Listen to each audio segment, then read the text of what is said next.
Канчанчы орунда отсуңар, ошону айтып койчу. Кудай буйрса, 1-орун деп.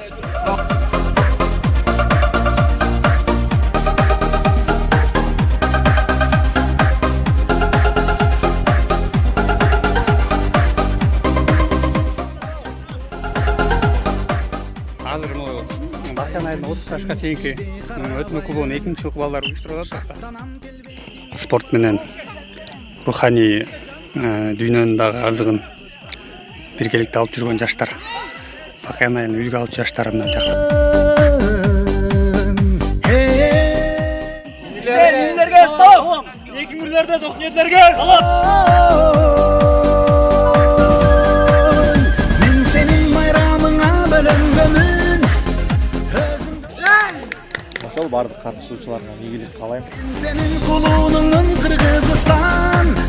Ben senin vanıçına, ben senin vanı.